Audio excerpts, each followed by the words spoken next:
Welcome to your Money Miracles video for the week of October 10th. And I got a question for you. Do you pay yourself first? I don't mean putting money into your 401k from your employer. No, paying yourself first is putting money into an account that you can access before you turn 65 or 69 and a half. I call it your financial freedom account. And it also allows your money to earn more money by investing in assets like stocks or real estate. If you have questions about paying yourself first, feel free to respond to this email. And thank you for everyone who responded to last week's email and video on my favorite affirmations. I'll start sharing those next week in this video and in my email. And by the way, if you're watching this on YouTube and you don't get my weekly email, feel free to jump over to salamour.com. That's SALAURMO.com and sign up for my free weekly email, and you'll get some really special bonuses when you do. So now let's talk about some past and upcoming events. Tomorrow, my Financial Freedom series on the Rich Mind podcast with Randy Wilson continues with episode 8. Randy and I discussed one of the most important of the 9 money rules millionaires use. Can happiness buy you money? I put the link below this video. You can go there tomorrow, October 11th. And if you missed last week's episode, you can also find it below this video. I am really humbled that I was interviewed by Ken Caputo on his Ripple Makers blog. And Ken is so gracious with his time, and his commentary literally made me blush. He said, I think if you choose to work with him, you'll find comfort in the fact that Joel has walked the path at a very high level and is now uniquely positioned to provide trustworthy guidance. So the link to the blog is also below this video, so take a look. And in just 2 weeks, I'm going to be interviewed on Matt Levenhagen's Builders podcast. It'll be live in early November, and I'll give you all the details when that happens. And finally, I'm also going to be interviewed for another summit in just 3 weeks called Create Freedom Through Clear Boundaries, hosted by Marty Forrest. And next week, I'll give you the details. And did I mention it's absolutely free? So each week, I highlight a member of my network. This week, it's Bruce Siegel. Bruce is a LinkedIn profile writer and trainer. He works with fellow solopreneurs and small business owners to draw out what makes them special and then build a new and best-in-class LinkedIn profile. He also helps busy clients identify 3 actions that they can take in 30 minutes or less to build their business on LinkedIn. For more information, reach out to Bruce at bruce@marketingsense2, the number 2.com. bruce@marketingsense2.com. Now, each week I'm highlighting the book I read this past week. This week I'm highlighting The University of Success by Og Mandino. I really enjoyed this book. It took a chapter or a few pages from the best success books up until 1982. So here are a few quotes. How can you not deserve success? Your success is not measured relative to what others say or do or accomplish. It is merely the extent to which you utilize the potential that you possess. But the characteristics of others remain irrelevant to your success. While the tendency to compare ourselves to others is overwhelming, it is not against them we compete. There is an old fable about the wise river barge captain who operated a ferry between 2 towns. Occasionally, an individual on one side would come to him and ask, how are the people in the other town? I'm thinking of moving there.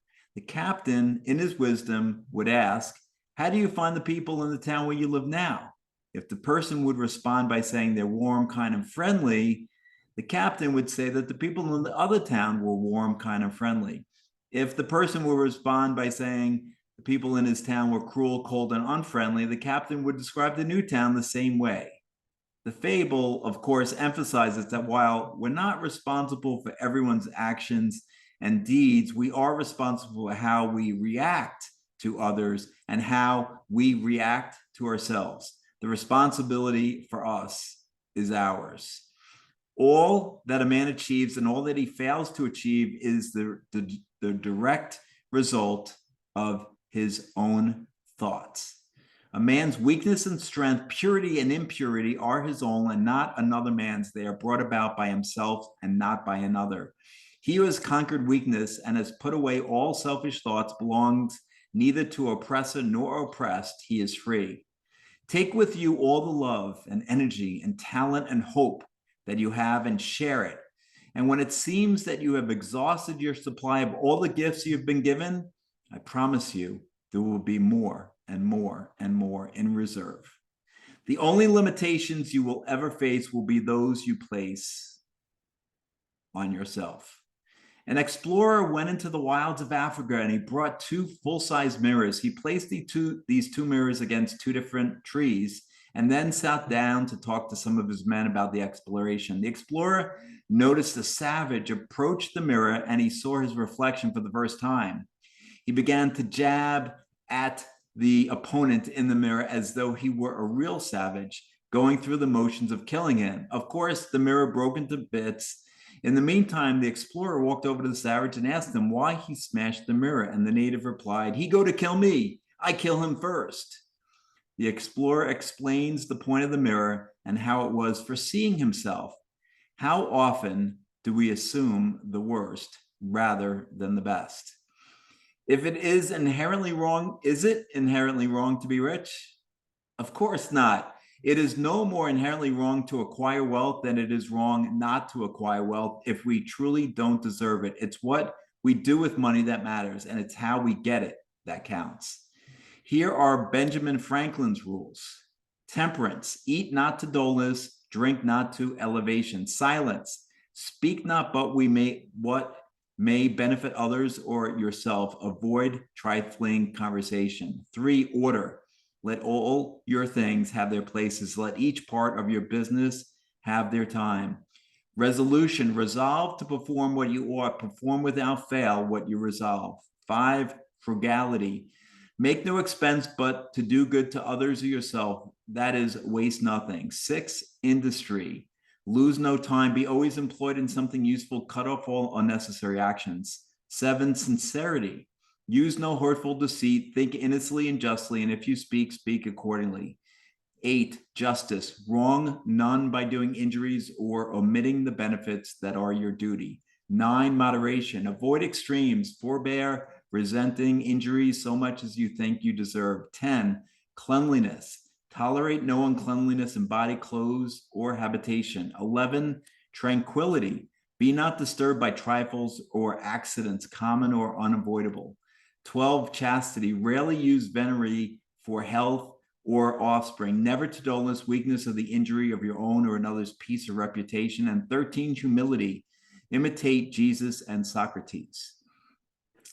Give a boy $20,000 and put him in business, and the chances are that he will lose every dollar of it before he is 1 year older. Like buying a lottery ticket and drawing a prize, easy come, easy go. He does not know the value of it. Nothing is worth anything unless it costs some effort. Without self-denial and economy, patience and perseverance, and convincing with capital, which you have not earned, you are not sure to succeed in accumulating. Whatever is worth doing at all is worth doing well. Fortune always favors the brave and never helps a man who does not help himself. Those who really desire to attain an independence have only to set their minds upon it and adopt the proper means, as they do in regard to any other object which they wish to accomplish, and the thing is easily done. The road to wealth is, as Ben Franklin truly says, as plain as the road to the mill. It consists of expending less than we earn. No battle of any importance can be won without enthusiasm. Success is achieved by those who try, and where there is nothing to lose by trying and a great deal to gain if successful, by all means try, and do it now and immediately get into action. Emerson said, only shallow people believe in luck, believe in circumstances. It was somebody's name, or he happened to be there at the right time. It was then, but Another day it would have been otherwise. Strong men believe that things are not by luck, but by law. And there is not a weak or a cracked link in the chain that joins the first and the last of things, the cause and effect.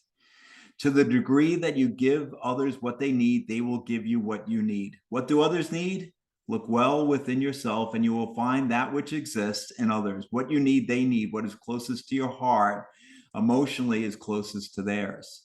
People are persuaded more by the depths of your conviction than by the height of your logic, more by your own enthusiasm than any proof you can offer. If you want to be successful, it's just this simple. Know what you're doing, love what you're doing, and believe in what you're doing. So thanks for watching. I believe in you.